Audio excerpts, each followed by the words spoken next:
Hello and welcome back to another episode of the Bunch of Nuts podcast. It's Dan here with Cass. It is game week.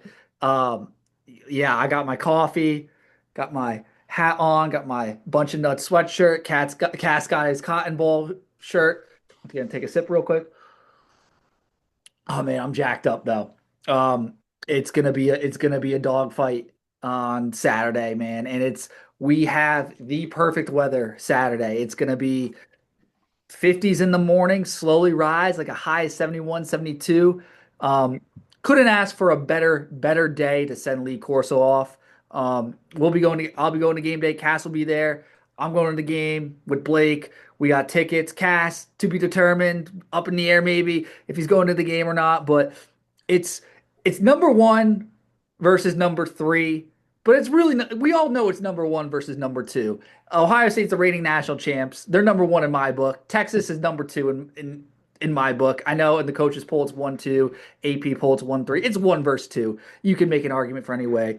Um, Fun fact for you: Ohio State is 4-1 in number one versus number two games. Little nugget for you. Also, Ohio State is undefeated against the SEC at home in the horseshoe, 4-0, baby. And we have six players from Texas playing in the game. They're all expected to play, all probably going to contribute. And obviously, there's Ohio State just signed a new recruit like a day or two ago from Texas. I don't think he's going to play because he literally just signed a couple days ago. But man, Cass, I'm excited, bro. I mean, check out my article. Going back to piggyback on what you said, check out my article we posted today about the history of Ohio State playing top 25 teams opening weekend. Ohio State has a chance to get over 500. They lost 1950 to SMU, 1999 to Miami, beat Washington, and beat Notre Dame. Only one time they've ever faced a top five matchup week one, and that was against Notre Dame in 2022, 2022.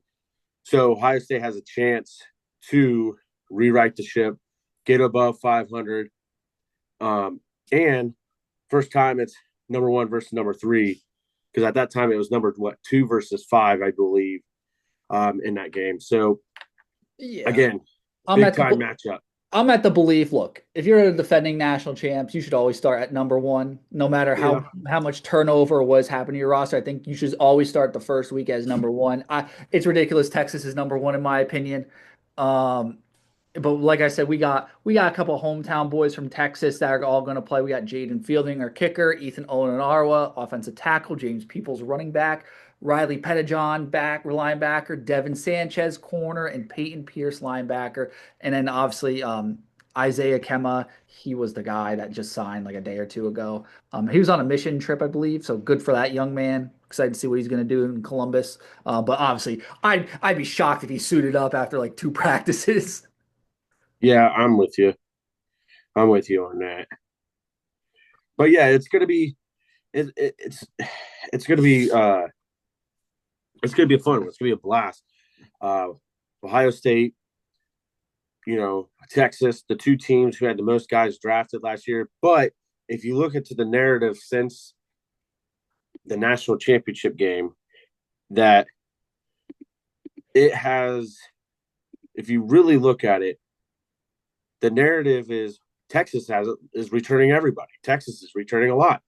Ohio State lost everybody. Ohio State lost this. Like if you really looked at it in the national narrative outside of what Vegas thinks, this is you'd think Ohio State would be a two touchdown dog. Like everybody Yeah, thinks it's going to be a blowout.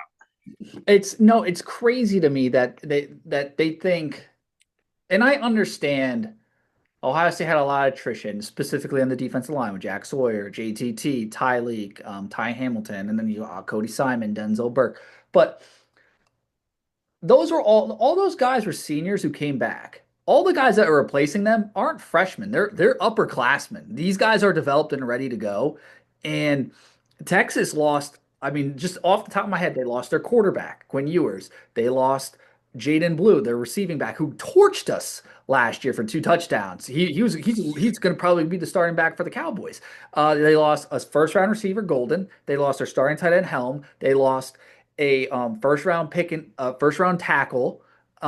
And now their offensive line is also still banged up. Like their tackle, one tackle I believe is out for the year, and the other tackle is dinged up. He's going to play. Um, and then on the defense, they lost the Jim Thorpe Award winner. They lost Makuba on the Eagles, and I believe they lost some defensive linemen too. So they've had attrition all over the ball, just as much as Ohio State. All this is, I think, Cass, the Texas hype right now is Arch Manning, and I just want to say. Last names don't win football games. Players and execution and strategy wins football games. And that's what Ohio State and Ryan Day have. Yeah, you're exactly right. And you think about it too. This isn't really an. I know Texas went up to Ann Arbor last year and put BTA against the defending national champions up there, but in reality, Ohio State, no one has played more noon games in the last 5 years in Ohio State. Yeah. So And it's an Ohio hour State earlier for really has Texas. an advantage because in reality, outside of the Cotton Bowl, the Red River rivalry, Texas doesn't play at 11 a.m. No, They no. play at 3:30 or they play at 2:30 or they play at 6:30.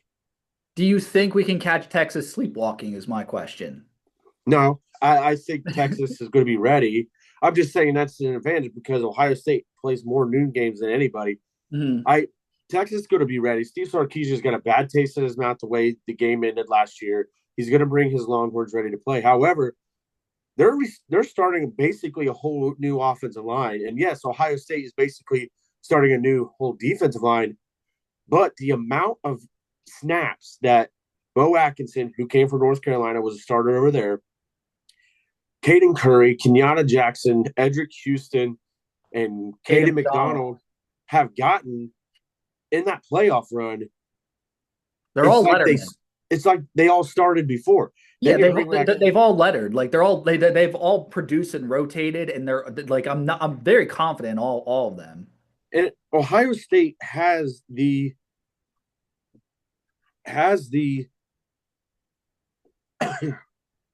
let's say they have the two best players in the country, one on offense and one on defense. Absolutely. Caleb Downs, Jeremiah Smith. We're talking about defense right now, because I brought up the offensive line of Texas. What's crazy to me, Dan, is Wingo's not there. The receiver, is he there still? Oh yeah, Wingo's there. He's their Yeah, top threat he's right now. there. Arch Manning, like compared to what Julian Sayin has, Arch Manning does not have the weapons that Julian Sayin has. No, not even close. However, Arch Manning is quote unquote the god of football right now, according to the ESPN. But there's a lot of experience on that defense. You bring back Sonny Styles. You already mentioned the defensive lineman. You bring back Arvell Reese, who played a lot. Davis Igbinosun, who's probably going to play on the short side now, which will probably be better for him. He's playing at corner. Lorenzo Styles playing at nickel, which they'll rotate with when they go big nickel, I heard, with Caleb Downs going to Yeah, nickel with yeah. Malik Hartford and Jalen McClain. Jermaine Matthews played a lot against Texas last year. Had a So, great Jermaine Matthews had. I did a video on this last year. His holding call or whatever saved us. Like he got beat inside, and the guy was gonna score a touchdown if he didn't. He held him, and it was a 5 yard penalty or whatever at the goal line. But it basically set up the Jack Sawyer strip sack. If he doesn't do that, that guy catches a touchdown on that slant route for Texas. you're absolutely right. Yeah, no, I mean, I saw that they might target Iggy. I saw they might try to pick on Iggy, which would be a that would be interesting because they're like, oh, Iggy's gonna hold and he's gonna get pass interferences. Oh, well, one, I think he's worked on it that this offseason. Two, I think he is better than Wingo. Like Golden was a problem. Golden's a problem. And then he's gone. But Wingo, I think he matches up decently with Wingo. And the thing is too, they're not going to call five pass interferences in a row. They might call one or two holds on him. They're not going to call more than three because at that point he's either getting yanked, and we're going to put in Sanchez, or it's just not. They're not going to call the penalty over and over and over and over, even if they do try to pick on him.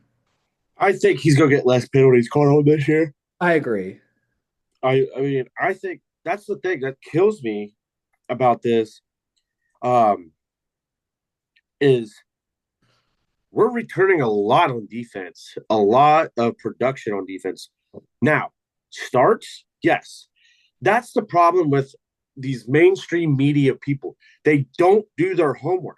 Do your homework. You'll realize that Ohio State is returning more people than what you think. Yeah. No, I mean the edge rushers, we're gonna be able to rotate these guys. Like Bo and CJ Hicks, they're gonna rotate. I think Caden's gonna shift. I've said this every episode. Caden's gonna shift inside in some packages. And Kenyatta was a menace against Texas last year. He just got held every play. I think we might get a holding call hopefully this year. We'll be how funny would that be? If we get a holding call like first game of the season on our defense end, do you know how loud the stadium's gonna be? Yeah, probably really loud. Will it Oh, be as loud as Caleb Downs' punt return for a touchdown? yeah. And then, I mean, all right. I But want to, I will say this: Texas's offense is designed to get Arch Manning the ball out quickly in him in open space and run. yeah, So, but who knows too? Who knows what Matt Patricia is going to run? That's where I think Ohio State has advantage when we're on defense. I agree. I will say, I'll go over some spots where I think there could be, Texas could give us fits. I think they're two backs, Quintravian Wisner, and Wisner. I don't believe he did much against us last year. I don't remember his exact stat line. I'll pull it up. It was Let me pull it up.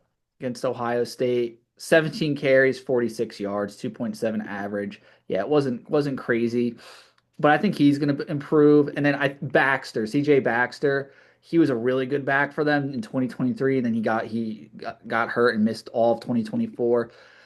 He can do a little bit of everything. He has 24 career catches, 659 rushing yards, 5 tutties. He is kind of an X factor for me. I think if Texas, the way Texas wins this game is they establish the run on our defensive line. They run it up the middle. They bleed clock. They get Arch doing some play action, maybe some bootlegs, and he just takes off with it because we might not be spying him. And um and then obviously, the Ohio State offense struggles with saying. I think that's the way Texas would have to win this game. They would have to force a couple turnovers. Hill and Simmons are going to have to dominate our offensive line, which our offensive line last year kept them in check. And for the most part, we are returning everyone, right? Like the only difference is we're moving Seierfeld to left tackle, where, we had Donovan Jackson who was just playing guard, who So just, if you look at our playoffs offensive line, we're only really losing Donovan Jackson from the yeah, Cotton Bowl. yeah. And all these guys are a year It's older now. so slide in Austin Centerville to left tackle, slide in Philip Daniels to right tackle. Tackle. Everybody else is the same. Yeah. So And if Phil Daniels struggles, Ethan Onara will come in. I'm not worried about that because we have so much depth there. Um, I um I am concerned about the their backers though. Like Simmons and Hill, they didn't do it against us, but they can take over games. And that's the only thing that's like in the back of my mind. I'm like, if Simmons has a monster day, like 2 or 3 sacks and just blows up our offense, we're in trouble. Um, Their Texas secondary though is so depleted. They're starting Michael Taff is their like best player, and like, what do you got, a white boy at safety like a Bryson Shaw, or who's that dude on Clemson who picked us Justin Fields off? What's I don't know. oh I can't even remember his name. Um, But go like they're talking about that. You're good. So who is when they bracket Jeremiah Smith? Who is covering Carnell Tate? Who is covering Max Clare? Who is covering Brandon Ennis? Who is covering Bryson Rogers? Who is covering Quincy Porter? Who is covering Mylan Grant?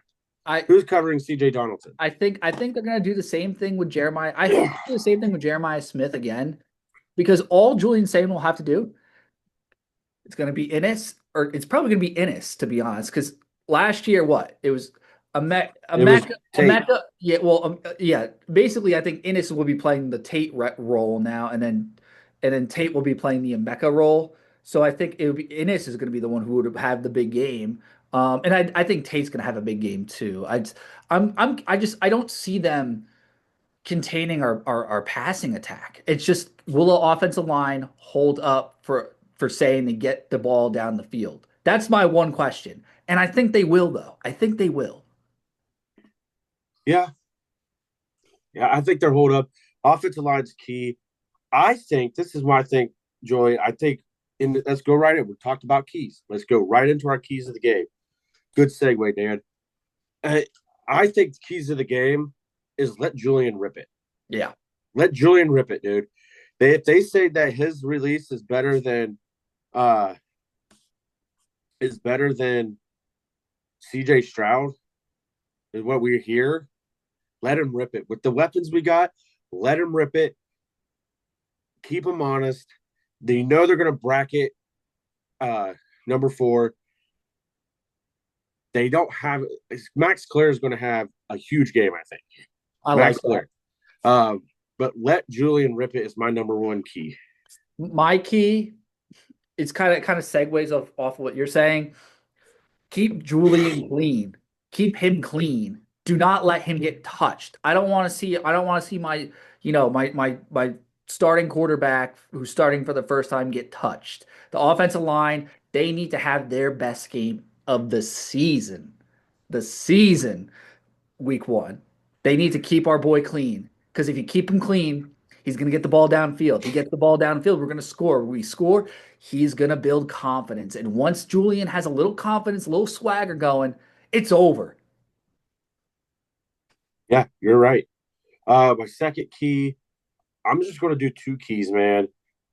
I'm going to go one offense, one defense.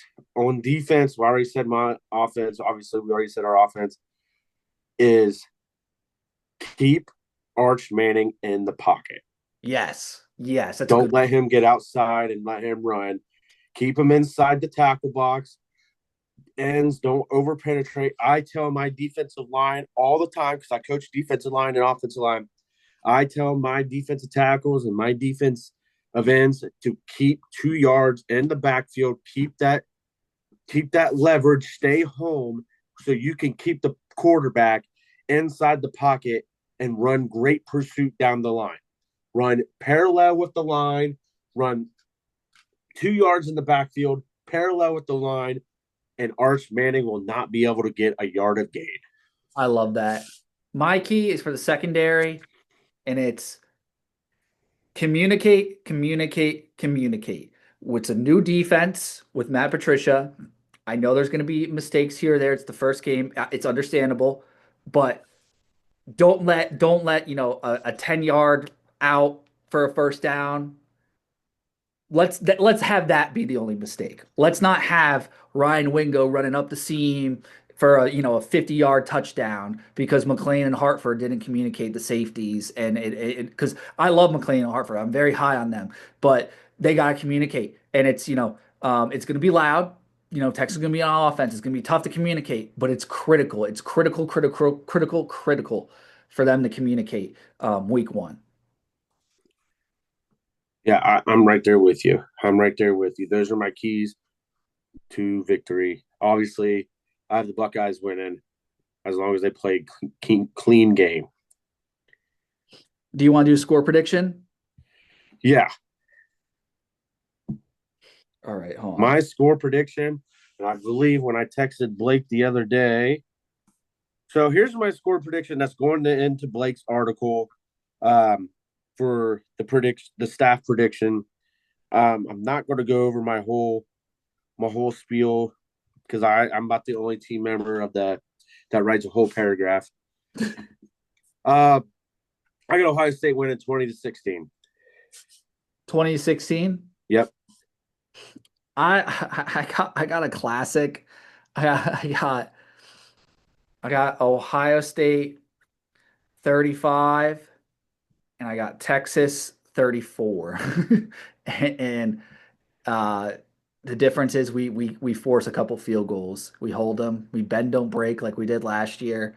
Um, we force field goals, and we Ohio State score some touchdowns. It's good. There's gonna be more points in this one, I think. All right. What was your score again? I did 35-34 Ohio State. 35. Okay. So I'm telling my buddy, I just sent a sweet graphic to you guys. He's going to do our graphics for It our is games this sweet. year. It is sweet. This one is sweet. So, Um, but yeah, it's gonna be an awesome game. Win or lose. I mean, I joked about this. If Ohio State loses to Texas, it's not the end of the world. We don't need everyone. We also PSA. We don't need everyone on Twitter the first quarter if Ohio State's losing by a touchdown or they're not up by 50. We don't need you saying fire day. We don't need that. It would just chill. It's gonna be all right. I just lost my train of thought. I'm like Dory. Um, if Julian Sayin throws an interception, don't lose your mind. that too. I mean, Day did preface it might be like Stroud's first start against Minnesota, where Stroud was a little shaky. Second half, he comes out and he locked back in. What I was gonna say, oh, I keep forgetting my train of thought. Was if we lose to Texas, it's not the end of the world because if we beat Texas, we'll probably jump to number one. Other pundits are saying LSU or Clemson, that winner's gonna jump to number one, which that's ridiculous. That doesn't Who make would think that? Yeah, I mean, look, it's Ohio State. It wouldn't shock me if the Buckeyes get shafted because we're the only team that would beat the number one team and be the defending champ and not move up to number one. Like, I could totally see that because they hate us because they ain't us.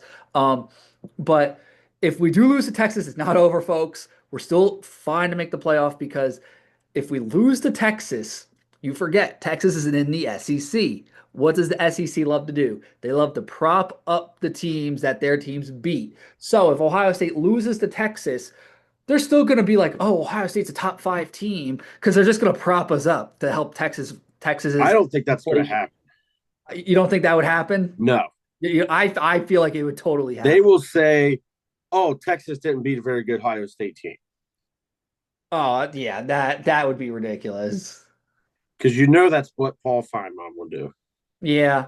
He's already saying that. Well, Paul, All I know is the Ryan Day meme is already made for Sunday if the Buckeyes win. Just know. yeah. I've already sent it to Dan. He's got it ready to post for after the game. We're ready. We're ready. But yeah, it's gonna be a crazy one. Do we want to talk about the Fox situation? Because we have a couple minutes. Well, YouTube just got, if you have good news, YouTube TV, if you have YouTube TV, Fox just negotiated a contract, got their contract negotiated, temporary contract, so they can have this week's game. That's big. Um, I mean, okay. I know you like for the most part, we are a pro Fox show. I like Fox Cast. You work with them during the season. You have worked with them. You know Gus and Joel. Um, but like I just gotta say they like Fox as a whole this week has taken just the biggest L. Can we just agree that? Yep. And I hate to say it because I like Fox. Um, the Portnoy stuff. Do we want to touch on that? Because I think it's the most ridiculous thing ever. Um, because if you read if Portnoy read his contract, which I'm sure he did, but he loves to just stir the pot. If you read the contract, like he was never going to be inside any Big Ten stadium. Makes up lies saying Ross Bjork and Ohio State banned him and stuff, blah blah blah. That's not true at all. Um, and then Big Cat in the Barstool football show are complaining that, oh, Ohio State didn't want him on campus. Well, one, there's already two massive pregame shows going on, so there's not much room for them. Two, Is Big Ten kickoff going to be there too, or no? Like the tailgate show, because they might be there. There might be three. I don't. They just randomly pop up, but there's two massive shows. It's Lee Corso's final game day. Why are you trying to compete with that? And my final point is they've always done their show at like frat houses or bars.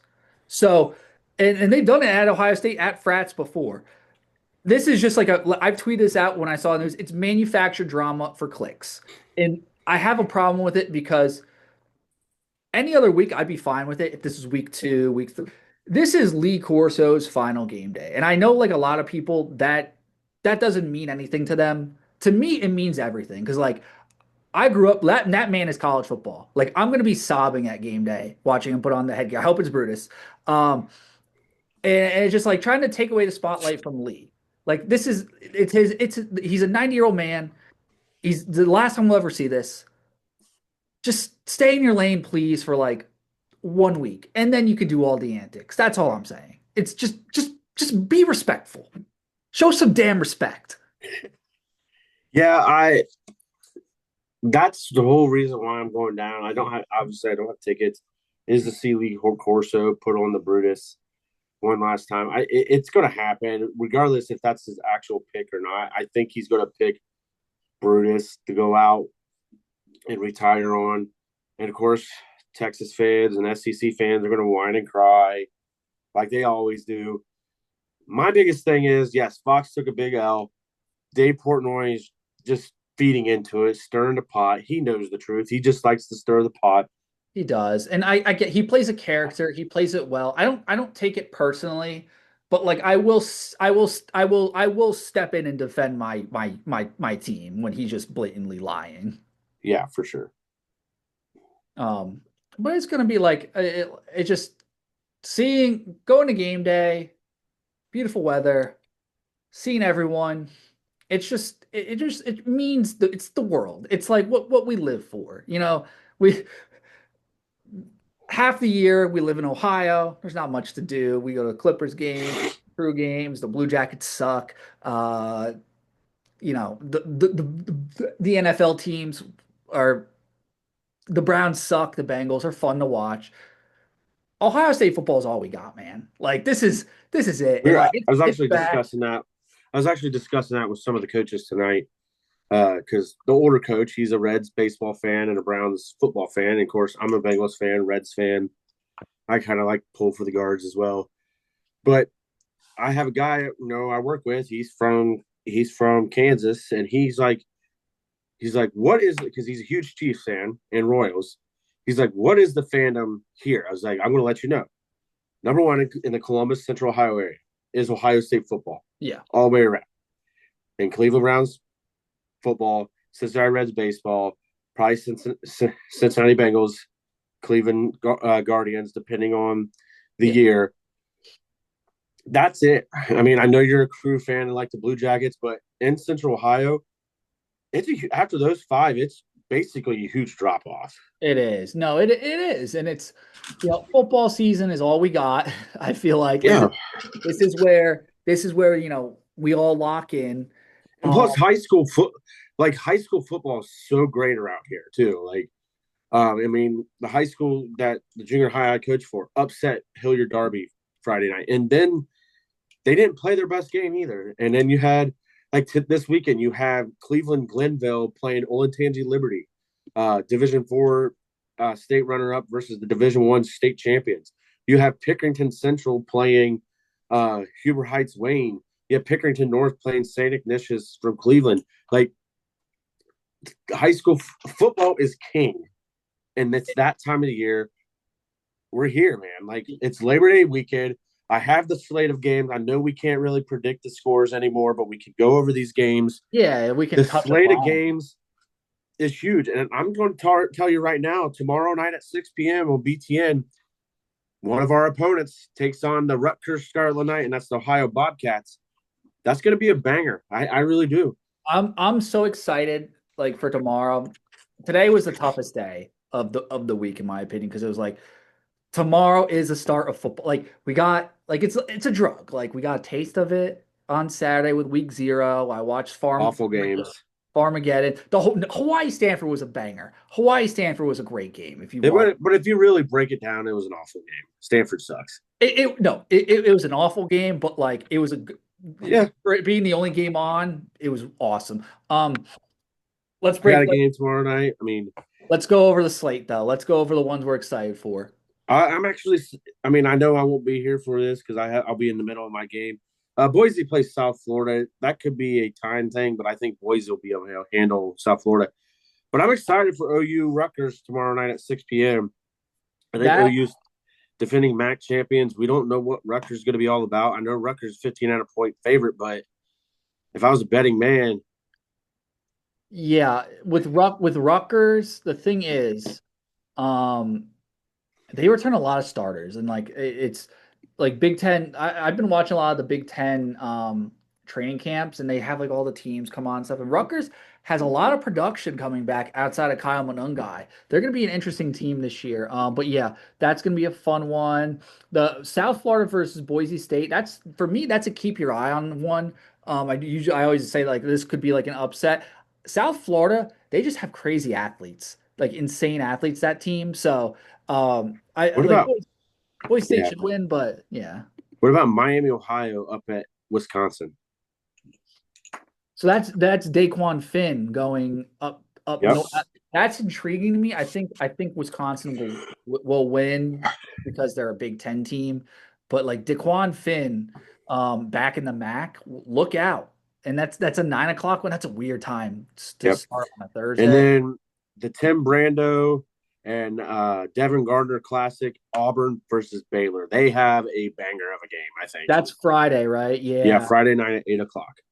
What well one for me, well, yeah, that's gonna be a great one. We got on ESPN Georgia Tech at Colorado. That's kind of a Georgia Tech was a hot team last year. Colorado, obviously they have Coach Prime. But I'm curious to see what Colorado is gonna look like post Shador and Travis Hunter. I think they're gonna be better than people expect. One game I love tomorrow. It's gonna be Nebraska at Cincinnati. That's actually being played in Arrowhead. That's just a unique spot. On I think ESPN. yeah, Nebraska I think is gonna destroy Cincinnati, but it's just cool that it's getting played at Arrowhead. Um, What about and the other noon game on Saturday? Syracuse and Tennessee at I think this game is being played in Atlanta. yeah, the Horseshoe South. So It's being played in Atlanta, not yeah, yeah, no, I'm joking. It's playing at Horseshoe South. Yeah, no, I'm kidding. I think Tennessee should win that. not 14 points though. Yeah, I don't know. There's also Alabama playing Florida State. Bama's gonna, I think, massacre them. The Well, I big, don't know. Florida State's got a lot of transfers. If they can get those transfers together, might be I don't think Florida State's gonna win.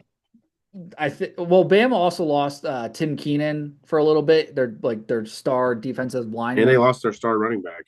Yeah, so they're a little banged up. I mean, I think I Florida State still might think I be still able to think keep. Florida State ain't going to have anybody to answer Ryan Williams. Yeah, no, the big one, the two big ones though, I'm excited for.